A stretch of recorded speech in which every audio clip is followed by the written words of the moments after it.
और जो समय मिल रहा है उसमें रिवीजन लगा रहे होंगे सब्जेक्ट्स का, ऐसे मैं आशा करता हूं आप लोगों से। चलिए प्लीज लेक्चर स्टार्ट करेंगे। देखिए आज जो चीज हम समझने वाले हैं वो है कम्युनिकेशन, संसूचना। वो बहुत इंपॉर्टेंट पार्ट है और रिलेवेंट पार्ट है। वो रिलेवेंट पार्ट इसलिए है कि देखिए आप जज बने, वकील बने, जो भी बने इस फील्ड में, या फिर आप किसी कॉर्पोरेट में जाके लिटिगेशन करें, सबसे इंपॉर्टेंट चीज क्या होती है? वो ये है कि सर केस कहां फाइल होगा। आपको जुरिडिक्शन ही नहीं पता चलेगा तो फिर पता कैसे लगेगा कि केस कहां फाइल कर रहे हो। सपोज कीजिए आप एक इंश्योरेंस कंपनी के लिए काम करते हैं। एक पार्टी है, आपकी इंश्योरेंस कंपनी का ऑफिस है जयपुर में, एक पार्टी ने इंश्योरेंस स्कीम परचेज करी है बीकानेर से।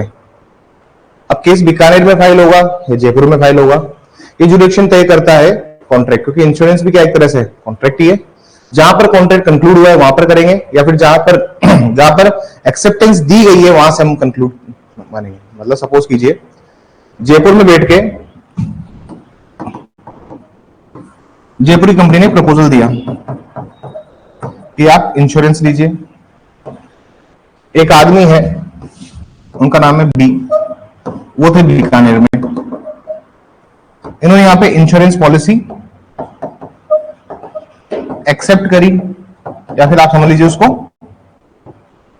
परचेज किया। तो जहां पर उन्होंने एक्सेप्टेंस दी है, एक्सेप्टेंस वाली जगह कौन सी है? बीकानेर।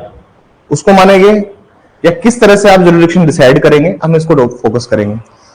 तुम चाहे जज बनो, एडवोकेट बनो, तुमको जुरिडिक्शन पता होना चाहिए। तुमको अपने सीनियर से नहीं पूछने का है कि कहां केस फाइल होगा। तुम्हारे फंडामेंटल और बेसिक्स इतने स्ट्रांग होने चाहिए, you should always know it where you guys will file the case. इसको समझेंगे आज की क्लास में और कल की क्लास में। ये एक दिन में होने वाला टॉपिक नहीं है। कम्युनिकेशन क्या होता है इसको समझिएगा। मैं ये भी बताऊंगा कि क्या कभी साइलेंट हम जो होते हैं, साइलेंट होते हैं हम लोग, क्या साइलेंट भी एक्सेप्टेंस होता है, नहीं होता है, इसको भी हम लोग समझेंगे। ठीक है, क्या साइलेंट को भी आप मानते हैं? ठीक है, तो इसका आंसर है नहीं।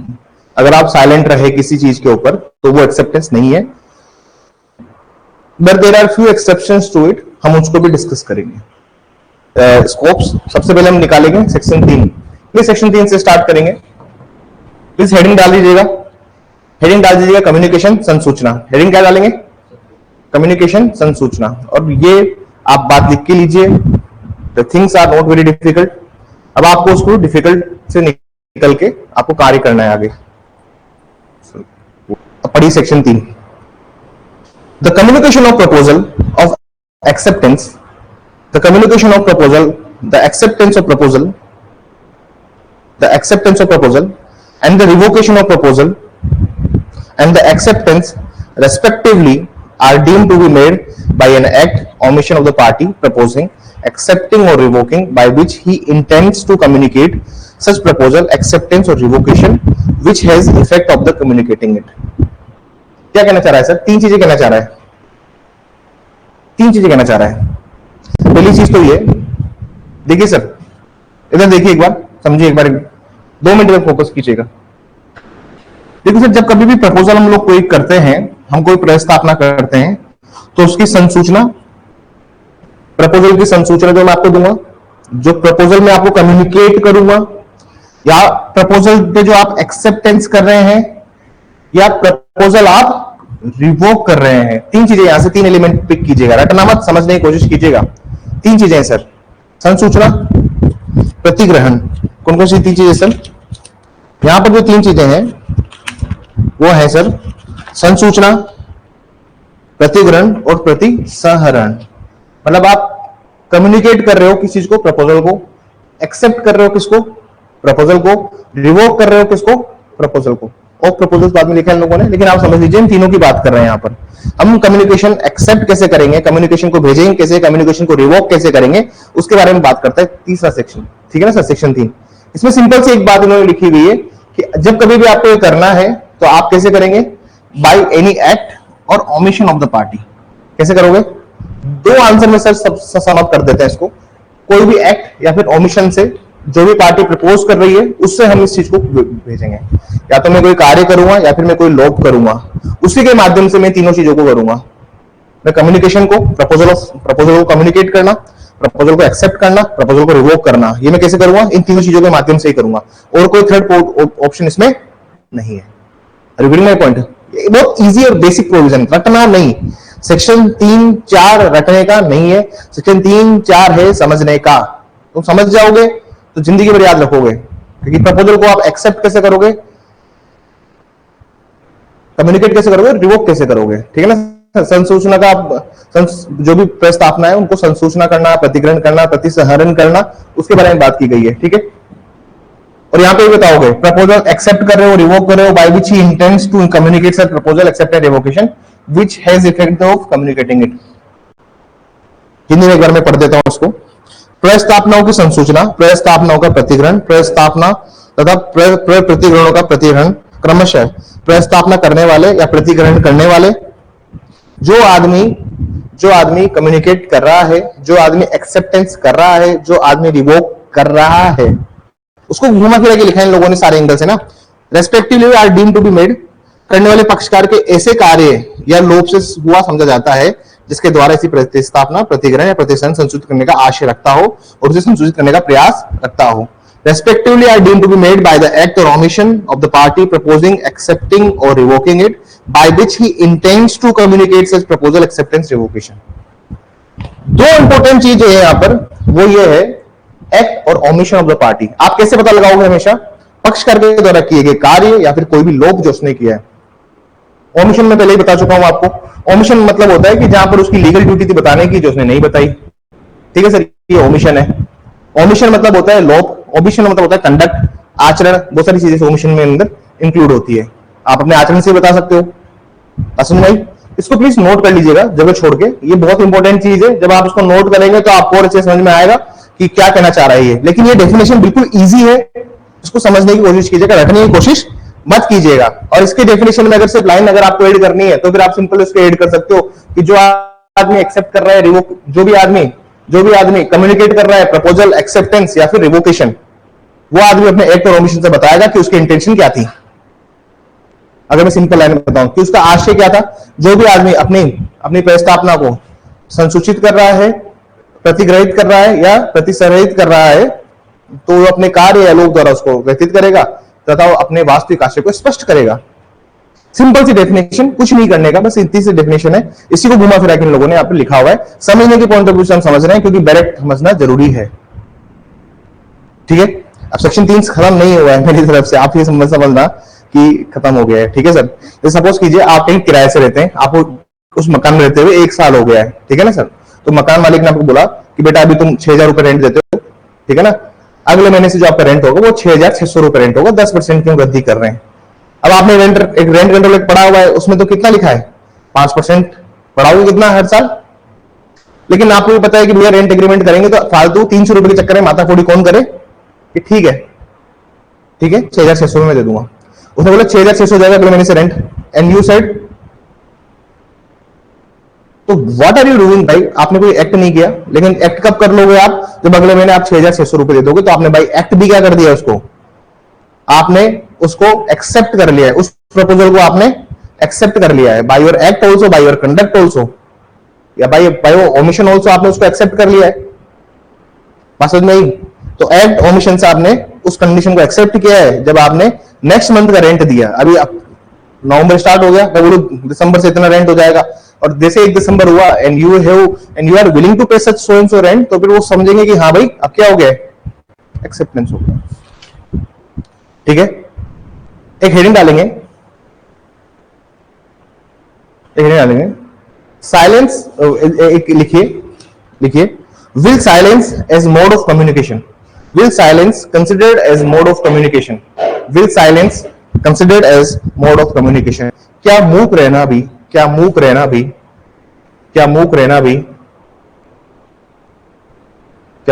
भी संसूचना देना समझा जाएगा, संसूचना देना समझा जाएगा। फिर एक बार देखिए, जनरली नो, सामान्यता नहीं, however there are exceptional cases,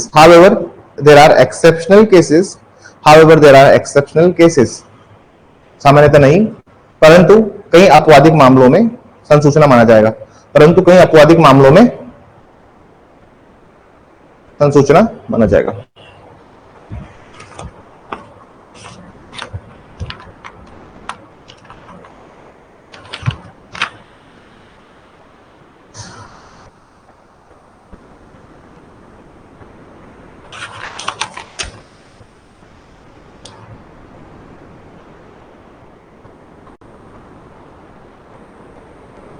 सी देखेंगे अपन, क्या देखेंगे आप एक बार सेक्शन 17 का इलस्ट्रेशन सी देखेंगे, धारा 17 का दृष्टांत सी, इलस्ट्रेशन सी देखेंगे प्लीज, आ जाइए इलस्ट्रेशन सी सेक्शन 17 का।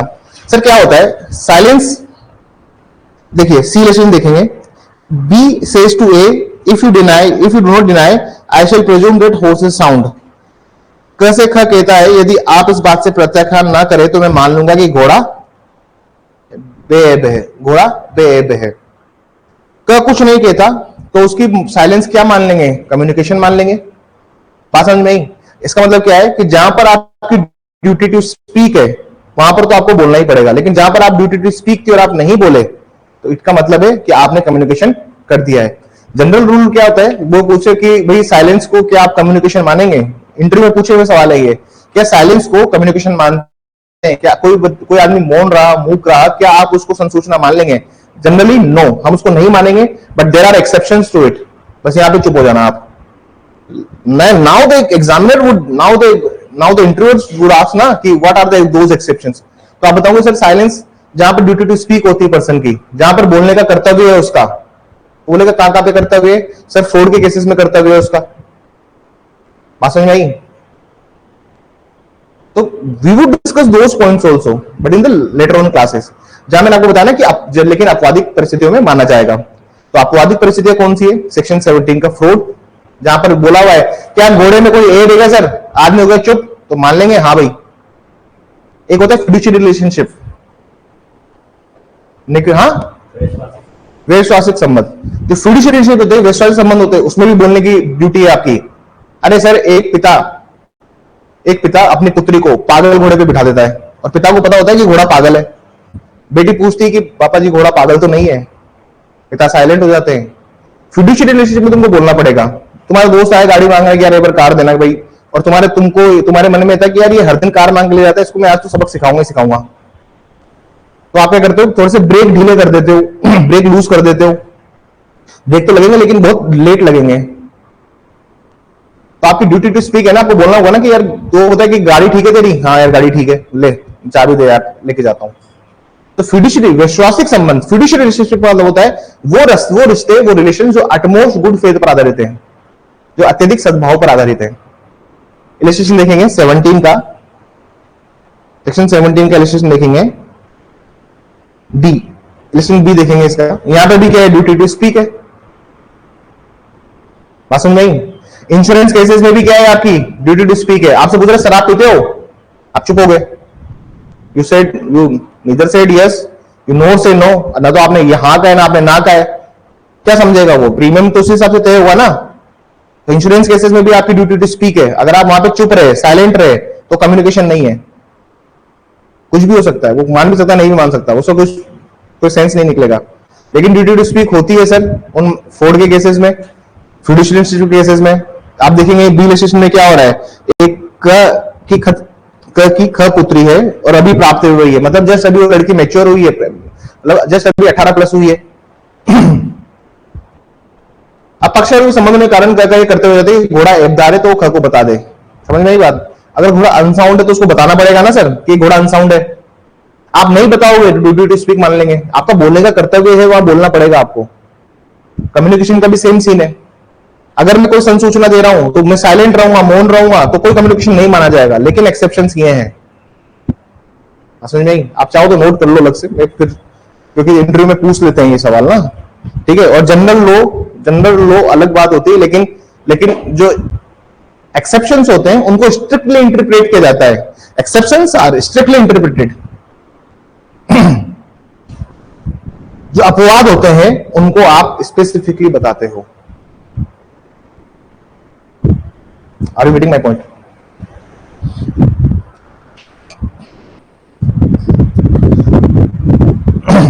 क्वेश्चन लिखेंगे, silence is no mode of communication, silence is no mode of communication.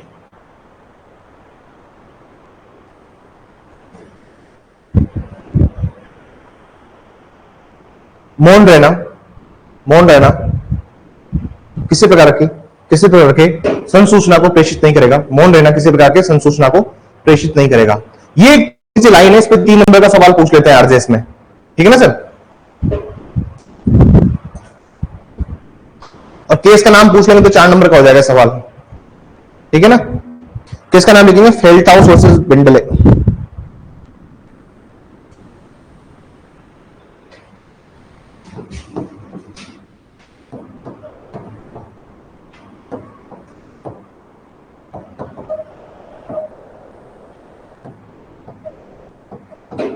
फेल्टहाउस versus बिंडले 1862, बिंडले 1862।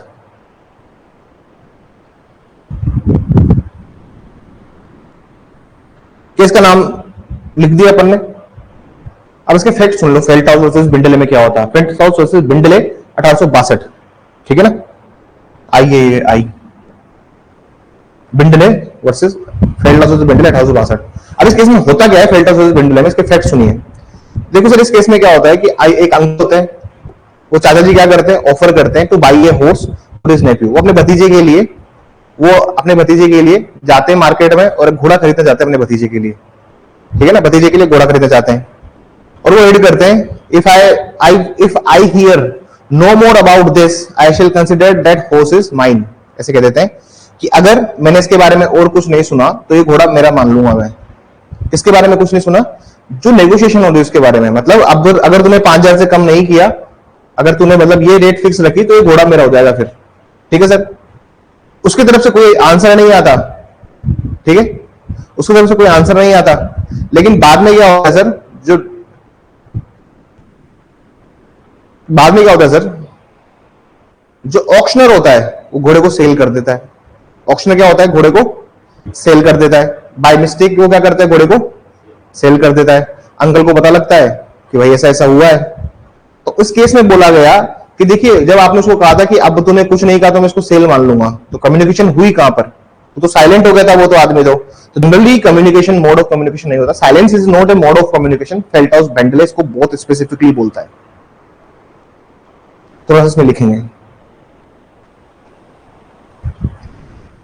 थोड़ा सा लीगल पॉइंट के साथ केस भी लिखेंगे। अभी केस में नहीं लिखवा रहा, केस का नाम तो तुमको लिखवा दिया मैंने। केस का नाम अभी बस केस का नाम नोट कर लीजिए। Silence is no mode of communication में बस केस का नाम नोट कर लीजिए। मैं आपको जो सेक्शन 3 के साथ में कैसे आंसर को लिखना पड़ेगा एग्जाम के अंदर, मैं उस हिसाब से लिखवाऊंगा, ठीक है। The law requires that proposal acceptance, proposal comma acceptance comma revocation must be communicated, must be communicated, must be communicated। विधि की आवश्यकता है कि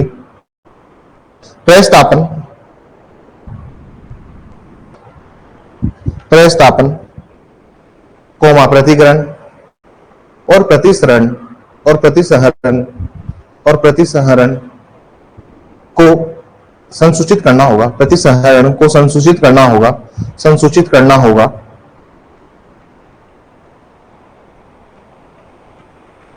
this requirement is essential as per section 3। ये आवश्यकता धारा 3 के अधीन दी गई है। ये आवश्यकता धारा 3 के अधीन दी गई है। And this section also states that there must be some act or omission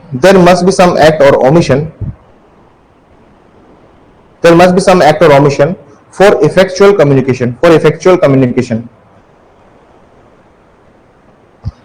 तथा ये भी बताया गया है कि पक्षकार को किसी कार्य या लोक द्वारा प्रभावी रूप से संसूचित करना होगा।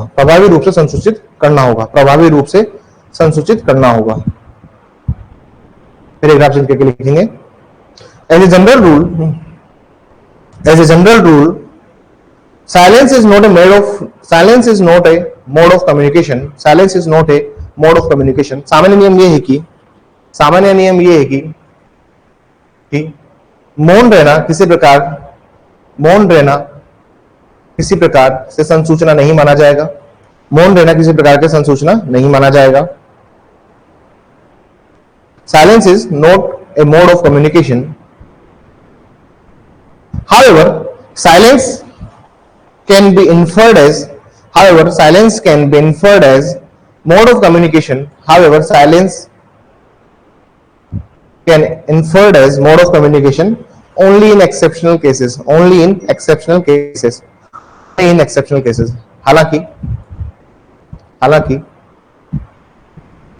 हालांकि कुछ आपवादिक मामलों में, हालांकि कुछ आपवादिक मामलों में मौन रहने को भी संसूचना संसूचना संसूचना के रूप में मान्यता दी गई है. संसूचना के रूप में मान्यता दी गई है. मान्यता दी गई है. फेल्टहाउस वर्सेस बेंडले के फैक्ट्स लिखेंगे, तथ्य लिखेंगे. फेल्टहाउस वर्सेस बेंडले के फैक्ट्स लिखिए. In this case, uncle offered to buy a horse of his nephew.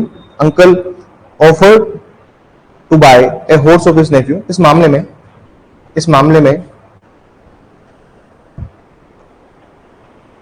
में एक चाचा अपने भतीजे के घोड़ा खरीदने का प्रस्ताव रखते हैं.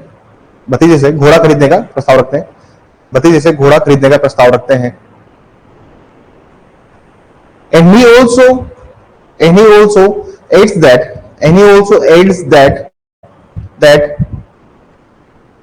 if I hear no more about this, तथा वो ये भी कहते हैं कि if I hear no more about this, I shall consider this horse to be mine. तथा वो ये भी कहते हैं कि यदि मैं इसके बारे में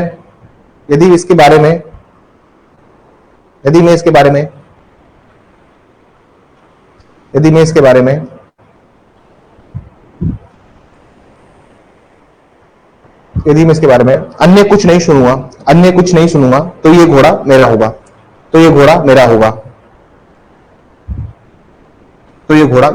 I shall consider the horse to be mine.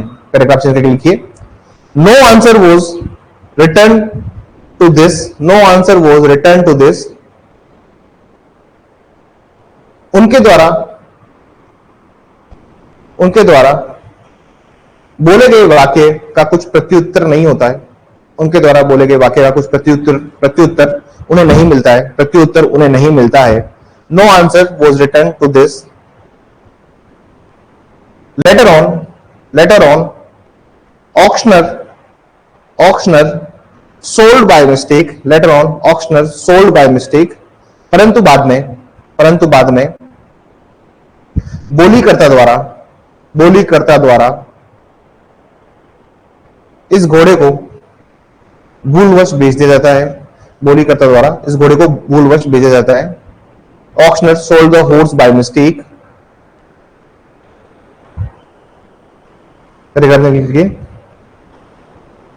The court has held that there was no concluded contract. न्यायालय द्वारा अभिनिर्णय किया गया कि किसी प्रकार की सुविधा को विनिश्चित नहीं किया गया था. And court laid down the principle that silence does not amount to communication. तथा न्यायालय द्वारा यह भी कहा गया कि मौन रहना किसी प्रकार की संसूचना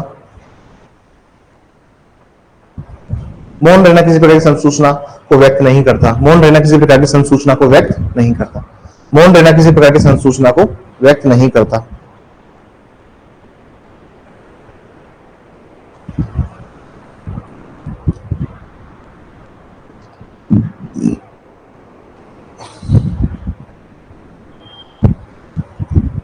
अब इस केस में होता क्या है सर, समझने की कोशिश कीजिएगा. फेल्टहाउस से बेंडले को ना बहुत अच्छा केस नहीं मानते हैं. देखो अंकल नेफ्यू, घोड़ा किसके पास होता है? घोड़ा होता है नेफ्यू का. चाचा जी उसको खरीदना चाहते हैं. ठीक है। लेकिन नेफ्यू के अंडर एक ऑक्शनर काम करता है, एक बोली करता काम करता है, जो बोली लगाता है, ये गलती से उस घोड़े को बेच देता है। ठीक है। बाद में अंकल केस फाइल करते हैं नेफ्यू के ऊपर, भतीजे के ऊपर, चाचा जी भतीजे के ऊपर केस फाइल कर देते हैं कि घोड़े को बेचा क्यों। इस केस में क्रिटिसिज्म इसलिए हुआ क्योंकि यहां पर जो इंटेंशन था वो भी घोड़े को बेचने का था, मतलब घोड़े को खरीदने का इंटेंशन था। नेफ्यू का इंटेंशन भी क्या था, घोड़े को इसका भी बेचने का इंटेंशन था। जब दोनों पार्टीज का इंटेंशन ठीक था तो इसको फिर कंक्लूडेड कॉन्ट्रैक्ट क्यों नहीं माना इन लोगों ने? पसंद नहीं। इस केस का बहुत क्रिटिसिज्म है। इस केस का क्रिटिसिज्म इसलिए लेटर ऑन बहुत क्रिटिसिज्म हुआ है क्योंकि देखिए इंटेंशन दोनों पार्टीज की क्या थी, बेचने की। ये ऑक्शनर ने गलती से भूल से उस घोड़े को बेच दिया ना सर। बात समझ में आ रही है आपको? अरे सर घोड़ा था, उसके बारे में बात कर ली, और चाचा जी ने क्या बोला था, देखिए अगर तेरा कोई रिप्लाई नहीं आया, अगर तूने कुछ नहीं बोला इसके बाद, तो मतलब समझो घोड़ा मेरा है। और हुआ भी ऐसा ही, उसने कुछ रिप्लाई भी नहीं दिया कि चलो ठीक है खरीद लेना। बाद में ऑक्शनर ने गलती से उस घोड़े को बेच दिया। जो बोली बोली लगा रहा था, जो बोली को अंजाम दे रहा था, उस आदमी ने बेच दिया। उसको ऑप्शन कर दिया घोड़े को बाय मिस्टेक। तो कोर्ट ने जो ये जजमेंट दिया, तो उस पॉइंट पे देखिए जब ये जजमेंट आया 1862 में, 1862 का, ये समझ लीजिए आप आज से भी समझ लो कितने साल हो गए 1862 को, 200 साल तो नहीं हुए लेकिन 150 साल तो हो ही गए, ऑलमोस्ट 150 प्लस ईयर तो हो ही गए। आप सोचिए इतना पुराना हम लोग पढ़ रहे हैं और उसको डिस्कस कर रहे हैं।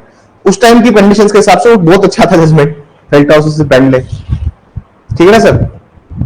और इसको बहुत लोगों ने क्रिटिसाइज किया है। देखिए ऐसा है, अभी मैं जो क्रिटिसिज्म आपको बता रहा हूं, क्योंकि देखिए नेफ्यू नहीं चाहता था घोड़ा बिके, ऑक्शन में जाए, लेकिन फिर भी वो बिका। तो यहां पर इसकी खरीदने की इंटेंशन है, इसकी बेचने की इंटेंशन है। दोनों पार्टी जब इंटेंशन थी, यहां पर दोनों के intention to create legal relation था, तो फिर घोड़ा बिक गया तो उसको कॉन्ट्रैक्ट मानो ना यार, उसको ऑर्डर करो कि दूसरा घोड़ा लाके दे सेम। बात समझ में आ रही है? अब ये बात समझे, कई बार क्या होता है, थर्ड पार्टी राइट एक्वायर कर लेती है। सपोज कीजिए ऑक्शन हुआ, घोड़ा बिका और घोड़ा किसी ए नाम के आदमी को बिका। अब तीसरे पक्षकार ने अगर राइट एक्वायर कर लिए हैं इन गुड फेथ बोनाफाइडी, तो उसको आप कैसे छीनेंगे? फिर इक्विटी क्या कहती है, साम्यता क्या कहती है, तो बहुत सारी चीजें कोर्ट डिसाइड करता है। कोर्ट को लगता है कि तीसरी पार्टी ने तो बोनाफाइडी, ये तो बोनाफाइडी परचेजर है ना। लेकिन आप याद रखना, बोनाफाइडी परचेजर को हमने क्या दिया है? बोनाफाइडी परचेजर को पैसा दिया है। बोनाफाइडी परचेजर को हमने क्या दिया है? हमने एक लॉ पढ़ा था, आई थिंक इन टीपी और सेल्स ऑफ गुड्स, हमने कहीं पढ़ा है जहां पे मैं आपको बताया था कि जो बोनाफाइडी परचेज होता है, जैसे सद्भाव पूर्वक विक्रय किया है, तो उसको धन दिया जाता है, उचित मूल्य दिया जाता है। सोगा में पढ़ा है शायद। जब सोगा में हमने पढ़ा है कि बोनाफाइडी परचेजर को ये हम दे रहे हैं, तो उसको फिर एक को आप चुपचाप उसका पैसे दे देते और घोड़ा इसको दे देते। बात समझ में आ रही है आपको? तो उसकी जजमेंट का क्रिटिसिज्म है। तो साइलेंस इज नॉट कम्युनिकेशन, लेकिन फिर भी बहुत सारी जगह पर अच्छा होल्ड रखता है साइलेंस। कहीं पर आप चुप हो, कोई जवाब नहीं दे, जैसे मैं बोलूंगा कि यार 50 रुपए किलो दे दे, तो उसने कह दिया कि अगर अब 50 रुपए से किलो से कम नहीं, उसने कह दिया 50 रुपए से किलो से कम नहीं बेचूंगा मैं, तो आपने बोला भर दे, तो 50 रुपए किलो में डील हो रही ना। मतलब अरे टमाटर 80 चल रहा है, उसने बोला कि 40 रुपए दे रहा तो दे दे, तो दुकानदार बोल सकता है कि 50 रुपए से कम नहीं बेचूंगा, 45 में तो मेरे को बढ़ा है, 5 रुपए तो कमाऊं। तो आपने थेल आगे कर दिया, तो मतलब you are agreeing for 50 rupees. Silence अच्छा होल्ड रखता है, ये भी नहीं है कि साइलेंट को कुछ महत्व नहीं है, डिपेंड करता है केस टू केस बेसिस पर। लेकिन जनरल आंसर क्या है, नहीं होता, साइलेंट को नहीं मानते, क्योंकि फेल्टा वर्सेस बेंटले ये बात बोलता है। आप समझ में आ रही है? तो सेल्स ऑफ गुड्स पे भी लग रहा है, तो जो कि घोड़ा बेच रहे हैं ना अपन, तो सेल्स ऑफ गुड्स पे भी लग रहा है कि सेल ऑफ घोड़ा तो गुड्स ही है एक तरह से। अरे मूवेबल प्रॉपर्टी और क्या है? तो आप ये बात समझिए कि लॉ जो है वो इंटेंशन भी देखता है पार्टीज की। अगर ये फेल्टा वर्सेस बेंटले आज के टाइम पे आएगा तो इसको हम कॉन्ट्रैक्ट बोलेंगे, क्योंकि इंटेंशन ऑफ पार्टीज भी ऑल्सो रिलेवेंट ना। चाचा बोल रहा है मैं खरीद रहा हूं, बेटा वो भतीजा बोल रहा है मैं बेच रहा हूं, तो दिक्कत कहां हो रही है? भूल की, तो ठीक है एक को पैसा दो। इक्विटी तो यही कहती है ना, साम्यता क्या कहती है कि एक को उसका पैसा दो जो उसने ऑक्शन में लगाया है, और घोड़ा इसको दो। बात समझ में? ऐसा होता है। That is all for section 3। Section 4 समझेंगे, ठीक है। इसका क्रिटिसिज्म भी है, बट ठीक है, हमें क्रिटिसिज्म नहीं करना है। क्रिटिसिज्म मत किया क्या करो, ठीक है ना। कभी इतने डीप में इंटू चला जाए कि फिल्टर वर्सेस बेंडले के फैक्ट के बाद मैंने बताया कि ऐसा हुआ है कि चाचा जी थे वो घोड़ा खरीद रहे थे, भतीजे से घोड़ा खरीद रहे थे, और जब खरीदने के लिए गए तो ऑक्शनर ने गलती से बेच दिया, कॉन्ट्रैक्ट उसको नहीं माना। आपसे अगर कोई काउंटर सवाल पूछे, कोई जूरिस्ट, क्योंकि देखो असिस्टेंट प्रोफेसर बैठता है आरजेएस के इंटरव्यू में, और असिस्टेंट प्रोफेसर बहुत पढ़ा लिखा आदमी, और कॉन्ट्रैक्ट वॉन्ट्रैक्ट देखिए यार ऐसा है कि जो असिस्टेंट प्रोफेसर बनते हैं ना, उनके 4-5 सब्जेक्ट उनको आते हैं मेनली। मैं किसी को जज नहीं कर रहा हूं, मैं उनका मेन प्रोसीजर लॉज पे कमांड कम होता है। रीजन बीइंग जुडिशरी की प्रिपरेशन में नहीं करते वो लोग, असिस्टेंट प्रोफेसर में जाते हैं, कॉन्ट्रैक्ट उनका बहुत स्ट्रॉन्ग होल्ड होता है। अब जुडिशरी में हम लोगों को सब सब्जेक्ट्स पे होल्ड रखना है, चाहे वो सोगा हो, पार्टनरशिप हो, टीपीओ हो, कॉन्ट्रैक्ट हो, एसआरए हो, लिमिटेशन हो, चाहे वो क्रिमिनल एक्ट्स हो, होल्ड सब पे चाहिए होता है जब कोचिंग में आप पढ़ाते हो तो। लेकिन प्रोफेसरशिप में प्रोसीजर लॉ नहीं आता है। जब आप असिस्टेंट प्रोफेसर की तैयारी करेंगे तो वहां पर प्रोसीजर लॉ नहीं आएगा, तो वो लोग आपसे मेनली क्या पूछेंगे, कॉन्ट्रैक्ट, कॉन्ट्रैक्ट के केस के फैक्ट्स बता दो, और सबको नहीं आते कॉन्ट्रैक्ट के केस के फैक्ट्स, समझ आ रही है। इसलिए मैं कॉन्ट्रैक्ट में एक केस का फैक्ट्स आपसे डिस्कस कर रहा हूं। अगर आपने जवाब दिया, फैक्ट्स बताए, उसने बोला कि ये अच्छा जजमेंट है, तो आप बता सकते हो सर, क्रिटिसिज्म कर सकते हो फिर कि सर इसमें इंटेंशन थी पार्टीज की, लेकिन 1862 के कंडीशंस को देख के it was a good judgement. तो you have to be balance criticism. अगर आप किसी को क्रिटिसाइज भी करो तो कैसे, रैशनल क्रिटिसिज्म नहीं होना चाहिए, ठीक है ना सर। बैलेंस क्रिटिसिज्म रखो, बहुत ज्यादा हार्श क्रिटिसिज्म भी नहीं, ठीक है ना। आपकी जो सोच होनी चाहिए वो बैलेंस ओपिनियन वाली होनी चाहिए, बैलेंस ओपिनियन आपका होना चाहिए। अभी तुमसे पूछ लिया कि जो नए लॉज आए हैं इसका बहुत ज्यादा इंपैक्ट पड़ेगा क्या जुडिशरी पे या फिर ट्रायल पे। अगर आप सरकार विरोधी हैं तो आप कहोगे कुछ नहीं है सर, फालतू ही टाइम पास। तो कभी भी अपने माइंड को वे में मत सोचिए, हमेशा न इस पॉलिटिकल पार्टी को फेवर कीजिए, न उस पॉलिटिकल पार्टी को फेवर कीजिए। You have to be stand on your own. आप सिंपल क्या बोलेंगे, नहीं सर कुछ प्रॉब्लम बहुत अच्छे हैं, ट्रायल टाइम बाउंड हो गई है, अब 60 डेज में आपको चार्ज फ्रेम करना है, 60 डेज के इतने दिन में आपको ये करना है, वो पहले नहीं था, उससे चीजें स्पीड अप होगी सर, डेफिनेटली स्पीड अप होगी। तो उससे आपको क्या होगा ना सर, वो चीजें जो है वो आपको बताएगी कि you are a positive mind और पॉजिटिव एटीट्यूड वाले पर्सन है आप, नकारात्मकता नहीं है आपके अंदर।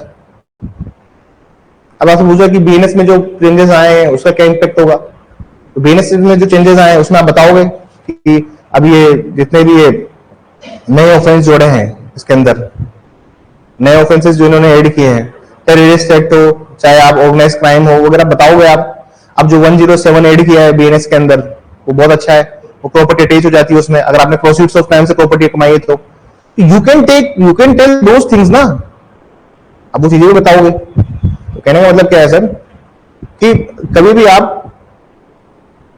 आपसे इंटरव्यू का हमेशा एक ये ओपिनियन लेके चलना, आपको किसी को भी एक्सट्रीमिस्ट जाके सपोर्ट नहीं करना है।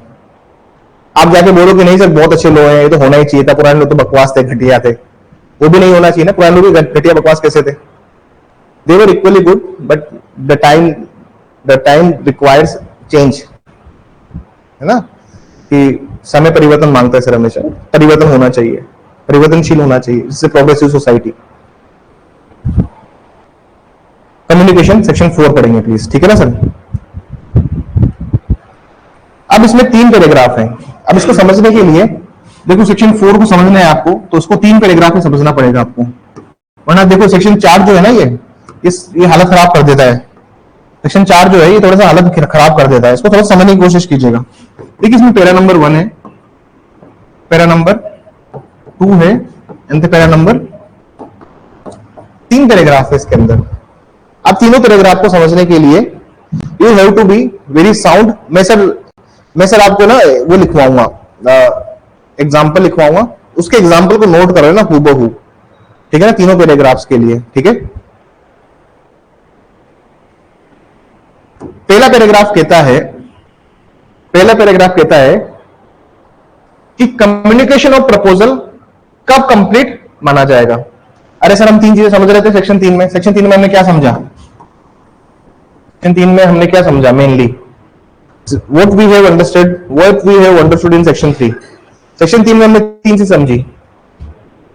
सबसे पहले हमने समझा प्रपोजल, जो समझा एक्सेप्टेंस, समझा हमने रिवोकेशन। सबसे पहले हमने प्रस्तावना समझा और फिर हमने समझा कि इनका कम्युनिकेशन कैसे होगा, क्या मतलब इनको संसूचित कैसे किया जाएगा, यही था सर। संसूचित करना होगा बाय एक्ट और ओमिशन। अब हम जो 3 पैराग्राफ समझेंगे वो 3 पैराग्राफ क्या रहेंगे सर। पहला रहेगा प्रपोजल का, कि प्रपोजल का कम्युनिकेशन कब कंप्लीट माना जाएगा। प्रपोजल का कम्युनिकेशन, इसकी संसूचना कब पूरी मान ली जाएगी, सबसे पहली चीज ये है। दूसरा पैराग्राफ जो है वो ये बोलता है कि एक्सेप्टेंस की कम्युनिकेशन, जो प्रतिकरण किया है आपने, इसकी संसूचना को कब पूरा मान लिया जाएगा। तीसरा पैराग्राफ है कि रिवोकेशन प्रतिसंहरण की संसूचना को कब पूरा माना जाएगा। बस ये 3 चीजें सर, रटना मत, समझना। क्योंकि सेक्शन 3 क्या बोलता है, सेक्शन 3 कहता है कि sir proposal, acceptance, revocation communicate तभी होगा जब पार्टी एक्ट या ओमिशन से बताए या इंटेंशन क्या थी उस पार्टी की। सेक्शन 4 बोलता है कि प्रपोजल कम्युनिकेशन कब कंप्लीट माना जाएगा, एक्सेप्टेंस कि अगर मैं किसी चीज को एक्सेप्ट कर रहा हूं तो कब उसको कंप्लीट माना जाएगा, कब उसको कम्युनिकेट माना जाएगा। रिवोक कर रहा हूं तो उसको कब कम्युनिकेट माना जाएगा। डायग्राम समझ में आया। ये 3 पैराग्राफ है, 3 पैराग्राफ में एक एक करके समझेंगे। रटना मत, रटोगे तो भूलोगे और भूलोगे तो दिक्कत आएगी। समझ के समझोगे तो बहुत इजी लो है, कुछ नहीं है सर, हलवा है पूरा। हलवा होता है ना, हलवा, वो सबसे इजी हलवा कौन सा है, हाँ आप बताइए, सबसे आसान हलवा कौन सा है बनाने के लिए। सूजी, आटा, आटा बेटा, आटा टफ है क्या, आटा का भी आसान है और क्या। सूजी तो फिर भी थोड़ा सा, आटा जो है ना वो टफ है हलवा, सूजी तो आसान है। आटा सबसे टफ है देखा जाए तो, फिर वो क्या लपटा बन जाता है कभी तो, और कभी फिर उसको बहुत उसमें फिर लम्स रह जाते हैं, तो सूजी में लम्स नहीं रहते। तो हलवा है सूजी का, कुछ नहीं है ये सब। These provisions are very easy, provisions आसान है, सिर्फ आपको रटना नहीं है यार, रटोगे तो समझ में नहीं आएगा। ये सवाल आते हैं सिंपल सर, ये सवाल पूछे हुए हैं आरजेएस के अंदर, वेरियस जुडिशरीज के मेंस में सवाल आए हुए हैं। हाँ रटोगे तो फिर तो यार रटने वाले को तो कोई नहीं बचा सकता, भूल जाओगे फिर, भूलोगे तो यार समझा हुआ एग्जाम में तभी याद आएगा जब तुमने मल्टीपल रिवीजन किए होंगे। मेरे समझाने से कुछ नहीं है ना। प्रॉब्लम क्या है ना, बच्चों को लगता है कि हाँ सर आ गया, हाँ सर आ गया, हाँ सर आ गया। अरे रिवाइज नहीं करोगे ना बैरेक्ट को, अगर बैरेक्ट को जाके रिवाइज नहीं किया, अब तुम्हारे बैरेक्ट जैसे सपोज करो ये सेक्शन 4 लिखा हुआ है, इसमें 3 पैराग्राफ दिखेंगे आपको, पहला पैराग्राफ, दूसरा पैराग्राफ, तीसरा पैराग्राफ, सेक्शन 4 में ना। तो यहीं पे लिखना चाहिए कि भाई ये जो है पहला उसका है, प्रपोजल का है, दूसरा एक्सेप्टेंस का है, तीसरा रिवोकेशन का है। ये 3 पैराग्राफ है तो इनको समझना होगा, तो उनको एक एक करके समझाऊंगा, ठीक है ना, शांति से। सबसे पहले पैराग्राफ की बात करते हैं। पैरा 1 सेक्शन 4, पैरा 1 जो बात करता है वो कहता है कम्युनिकेशन ऑफ प्रपोजल। क्या कहता है कि प्रस्तावना की संसूचना। अगर कॉमन सेंस लगाया जाए, प्रस्तावना की संसूचना को देखा जाए, ज्यादा दिमाग में रखना सर, क्या लगाना है, कॉमन सेंस। और कॉमन सेंस अपने पास भर भर के पड़ा है, कॉमन सेंस तो नहीं ना सर हमें। अरे लो में कुछ नहीं है कॉमन सेंस, वकालत में कुछ नहीं, क्या है कॉमन सेंस। ऐसा नहीं तो ऐसा होना चाहिए। अरे सर समन की तामील नहीं हो पा रही है, वारंट इशू करो। सर वारंट भी नहीं आ रहा है, प्रोक्लेमेशन इशू करो, कॉमन सेंस। समझ में आई। कम्युनिकेशन ऑफ प्रपोजल, जब हम बात करते हैं कम्युनिकेशन ऑफ प्रपोजल की, तो सर देखो कम्युनिकेशन ऑफ प्रपोजल तो तभी पूरा माना जाएगा ना। भाई कम्युनिकेशन ऑफ प्रपोजल कब पूरा माना जाएगा, सवाल सेक्शन 4 जो ये बताता है कम्युनिकेशन ऑफ प्रपोजल कब पूरा माना जाएगा। पैरा 2 बताता है कम्युनिकेशन ऑफ एक्सेप्टेंस कब पूरा माना जाएगा, कम्युनिकेशन ऑफ रिवोकेशन कब पूरा माना जाएगा, उसके बारे में बात करते हैं। सबसे पहले कि कम्युनिकेशन ऑफ प्रपोजल कब पूरा माना जाएगा, तो कम्युनिकेशन प्रपोजल तब पूरा माना जाएगा जब भाई दूसरे आदमी को पता लगेगा। सबसे इंपॉर्टेंट चीज है क्या, नॉलेज। अंडरलाइन करो पैरा 1 में शब्द को, नॉलेज व्यक्ति के ज्ञान में आ जाती है, लिखा हुआ है व्यक्ति के ज्ञान में आ जाती है। अब ये तो इन्होंने डायरेक्ट में लिखा है, मैं आपको एग्जांपल देकर समझाऊंगा व्यक्ति के ज्ञान में आती कैसे है। इंपोर्टेंट बात तो ये ना कि व्यक्ति ज्ञान में देती है। अरे ज्ञान में कैसे आएगी, वो तो समझना पड़ेगा ना। आज का डेट है 1, अरे वाह, नवंबर आ गया क्या? अरे भाई शादी वादी स्टार्ट होने वाली है। शादी के पीछे भागना मत। अरे ऐसे ऐसे किससे देखे, रिजल्ट आया मेरा 2021 में, एक जुडिशरी का ना, तो शाम को शादी में जाना था और शाम को 5 बजे रिजल्ट आया था, 5 सवा 5 बजे। अब जब रिजल्ट आया तो ना तो रसगुल्ले में स्वाद आता है, ना गुलाब जामुन में स्वाद आता है। शादी ब्याह इनके पीछे भागना विद्यार्थी के लिए नहीं रखे सब कुछ। बुरा मान तो बुरा मान। थैंक यू अमित, याद दिला देना यार, ठीक है ना, थोड़ी देर। शादी वादी में कुछ नहीं रखा है, बर्बादी है तुम्हारे समय की। उनका तो जो है यार, उनका तो गोल्डन मोमेंट है, लेकिन तुम अपना ध्यान रखो बिल्कुल, ठीक है सर। आज 1 तारीख है, मैं जयपुर से पत्र लिखता हूं। जयपुर से क्या लिखता हूं? पत्र लिखता हूं, और पत्र में एक प्रपोजल बनाता हूं। प्रपोजल बनाता हूं मैं स्वाति को, और मैं लेटर भेजता हूं। कहां पे? इसको अलवर में। कहां भेजता हूं? अलवर में। 1 नवंबर है सर आज। अब लेटर मैंने जब इसके पास भेजा तो लेटर इसके पास जाके पहुंचा 5 नवंबर। प्रपोजल क्या था कि I want to sell my watch for 5,000 rupees. मैं 5,000 रुपए में अपनी घड़ी बेचना चाहता हूं। तो कम्युनिकेशन ऑफ प्रपोजल कंप्लीट कब हुआ? जब उसके ज्ञान में आया, जब उसके नॉलेज में आया। पैराग्राफ 1 यही बोल रहा है, दिमाग लगाने की जरूरत आवश्यकता नहीं है। डायग्राम नोट कर लीजिए।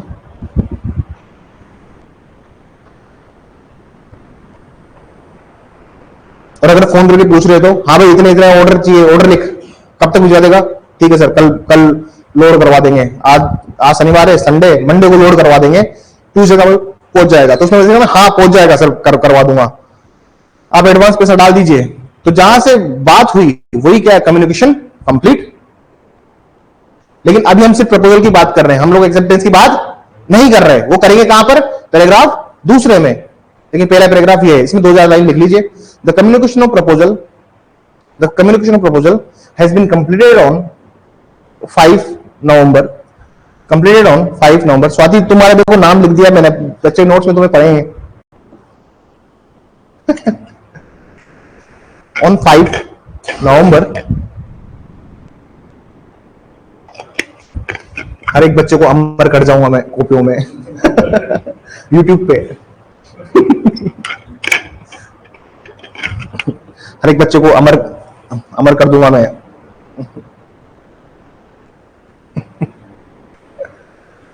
The communication of proposal has been completed on 5 November. When it comes to the knowledge of person whom it is made. When it comes to the knowledge of person whom it is made. लिखिए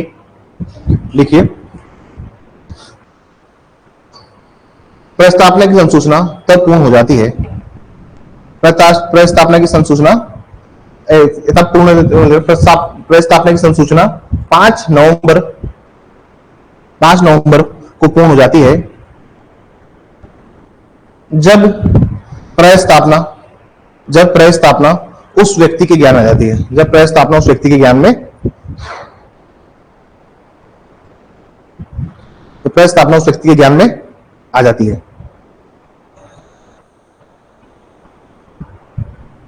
ठीक है sir, this is paragraph number 1। एक बार पढ़ लीजिए paragraph number 1 को। कुछ समझ में नहीं आया तो पूछिए। 3 चीजें याद रखनी है sir: proposal, acceptance, revocation. Proposal, acceptance, revocation. और फिर इनका कम्युनिकेशन हम कब पूरा होगा तब। इनका कम्युनिकेशन कब पूरा होगा, हमारा मेन एम क्या है उसको समझना। कोई दिक्कत पैराग्राफ 1 में? दूसरा है सर कम्युनिकेशन ऑफ एक्सेप्टेंस। ये थोड़ा सा टेढ़ा है। टेढ़ा इसलिए क्योंकि इसमें 2 तरह के नियम होते हैं। एक होता है इंस्टेंटेनियस रूल, तात्कालिक नियम। एक होता है पोस्टल रूल, है ना। तात्कालिक, गैर तात्कालिक या पोस्टल रोल जो हम बात करते हैं, ये थोड़ा डिफिकल्ट होता है, इसको समझने की कोशिश कीजिए। पैरा 2 इसको समझिए। पैरा 2 को हम बोलते हैं we call para 2 is communication of acceptance.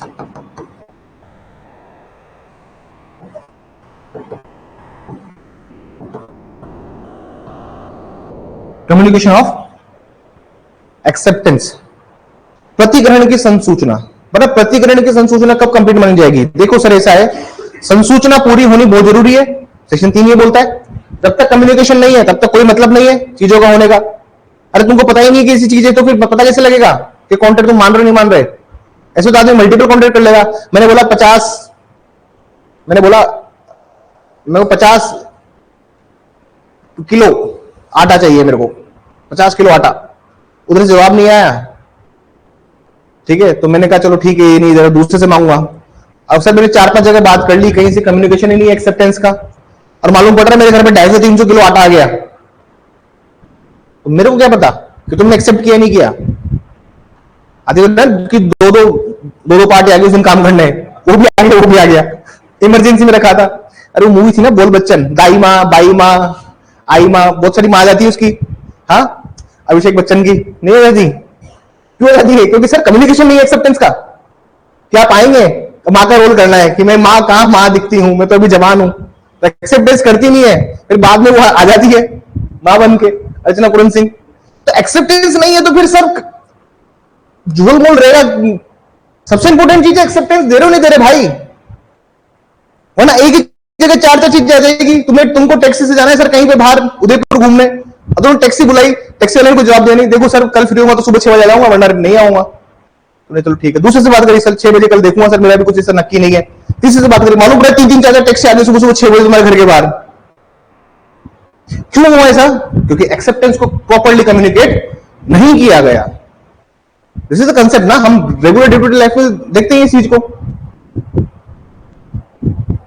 तभी तो लोगों ने फिर अरेंज किया है साई देना, एडवांस देना। साई मतलब एडवांस पैसा जो देते हैं ना अपन, बयाना देना, बयाना भी कहते हैं बहुत से लोग इसको ना। हमने तभी तो इंट्रोड्यूस किया टर्म्स, क्योंकि हम चाहते हैं भाई तेरा नक्की होना चाहिए। उससे आदमी क्या होता है फिर बाउंड हो जाता है कि हाँ यार, नहीं होता कि सर वो माल भिजवाना है, हाँ भिजवा देंगे सर, एडवांस दे दो। कितने का? 5,000 का, सर एडवांस डाल दो 2,000, जैसे पार्टी है उसको दे देना। अगर कल को कैंसिल भी हो गया तो वो 2,000 का भाड़ा खुद से काट के देगा ना। मालूम पड़ा है 10-20 किलोमीटर दूर डिलीवरी करने चला गया टेम्पो, उसका भाड़ा भी नहीं आ रहा है।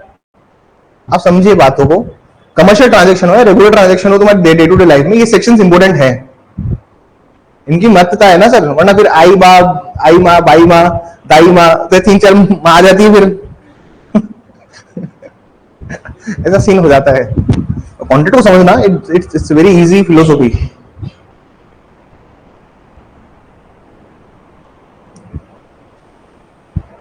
यहीं से हाई लो कर जाते जो भी आते हैं जो लोग ऑनलाइन नहीं रहते उनको नहीं पता क्लासरूम कैसा है। क्लासरूम में इधर गेट है, तो जो भी वहां से निकलता है वो मेरे को नमस्ते कर जाता है, तो मैं ऐसे करता हूँ, सर नमस्ते सर प्रणाम सर।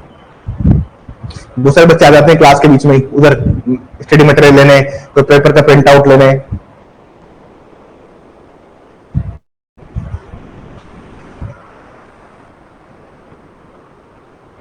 देखो क्या होता है, वी नेवर नो।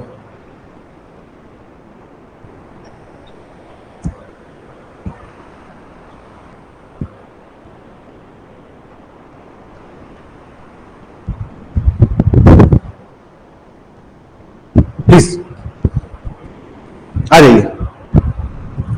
देखो 2 तरह के नियम है इसमें क्या है सर? 2 तरह के नियम।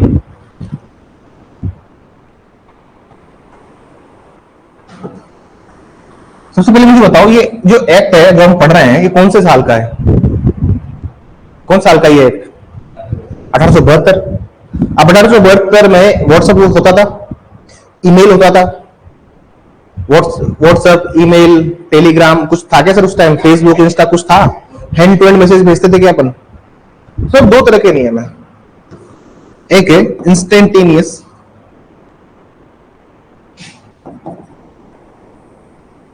इंस्टेंटेनियस रूल, तात्कालिक नियम। तात्कालिक नियम ये sir not in Indian contract act, ये कॉन्ट्रैक्ट में अपने नहीं है, लेकिन केस लॉज के थ्रू इसको लेके आए हैं। इसको किस तरह से लेके आए सर? केस लॉज के थ्रू अपन इसको लेके आए हैं। भगवान दास गिरधारी लाल केडिया वाला जो केस है, अभी मैं डिस्कस करूंगा आपसे, ठीक है ना। ये तो सर था ही नहीं हमारे। एक है, इसको बोलते हैं पोस्टल रूल या फिर नॉन इंस्टेंटेनियस रूल। ये कॉन्ट्रैक्ट में दिया हुआ है, और जो यह दिया हुआ है, ये दिया हुआ है सर कहां पर? पैरा 2 में। पैरा 2 में।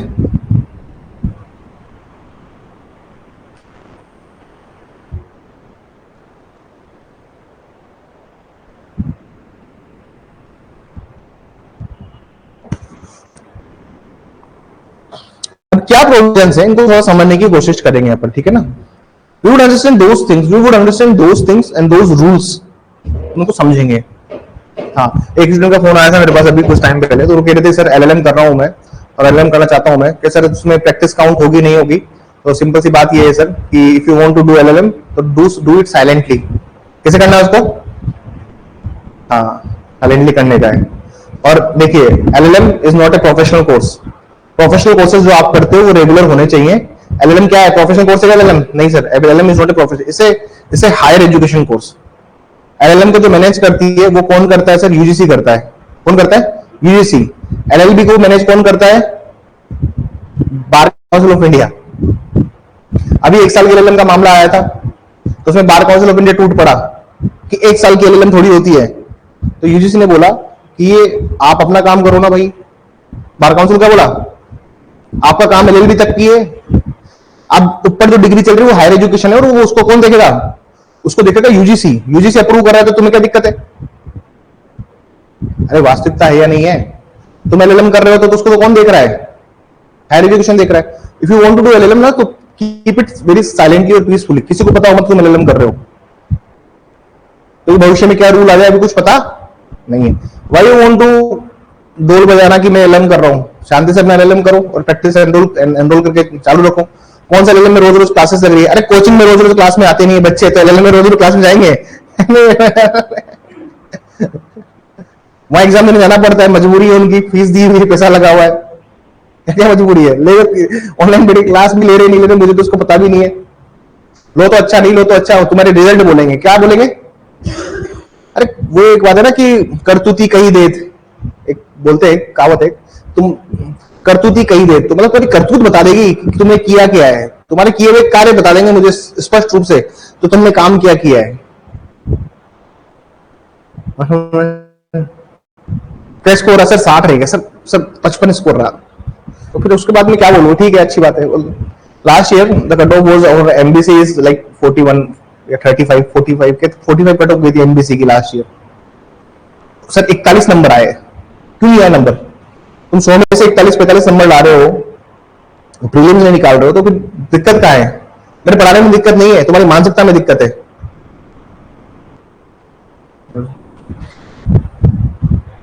30 नंबर का हिंदी के लिए 70 का लो है।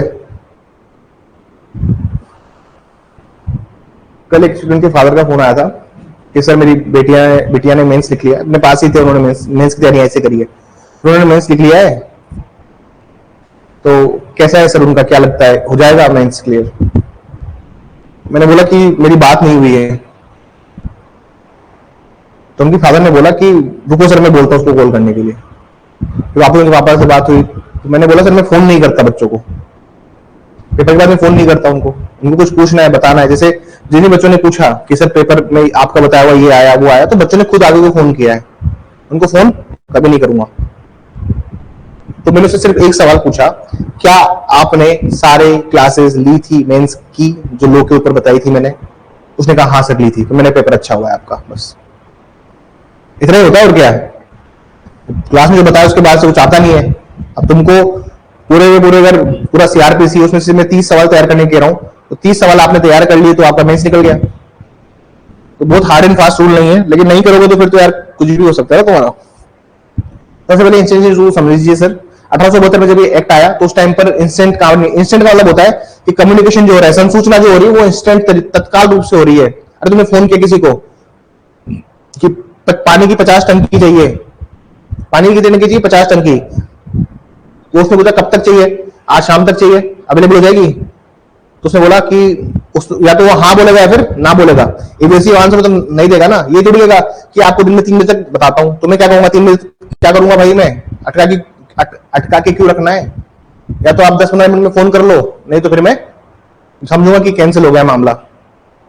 हो जाएगा मामला तो मेरे को कंफर्म कर देना, नहीं तो फिर मैं कहीं और बात करता हूं। ऐसे करके मैंने फोन काट दिया। इंस्टेंटेनियस रूल्स में क्या होता है कि जब आप तत्कालिक कोई कार्य कर रहे हो तो वो तो बिल्कुल फ्लुएंट में कम्युनिकेशन हो रहा है ना, संसूचना का तो आदान प्रदान हो रहा है। भाई देखो संसूचना का आदान प्रदान होगा कैसे, बाय एक्ट और ऑमिशन। मैंने उसको बोला देख अगर 10 मिनट में तेरे का जुगाड़ हो जाए तो मेरे को फोन कर देना, ना उसने एक्ट, तो उसने कोई फोन भी नहीं किया मुझे, ना उसने मेरे को कोई मैसेज ड्रॉप किया, he did nothing.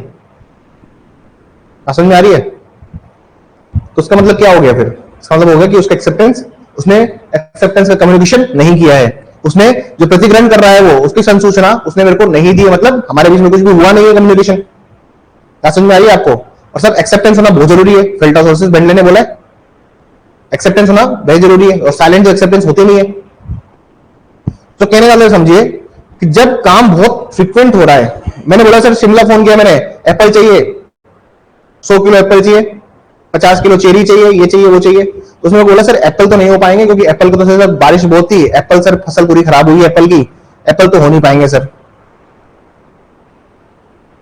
Sir Peru बहुत है, वो ऑरेंज आता है ना, क्या बोलते हैं उसको, अरे ऑरेंज सा बनता है, भूल गया, एक ऑरेंज जैसा फ्रूट आता है यार, बहुत नाम भूल गया, पहाड़ों में बहुत होता है सर, ये बहुत है, वो नहीं चाहिए भाई, जो चाहिए वो तो है नहीं। बात समझ में आ रही है आप लोगों को? तो कम्युनिकेशन बहुत एक्सेप्ट बहुत स्पीड से हो रहा है, ठीक है सर।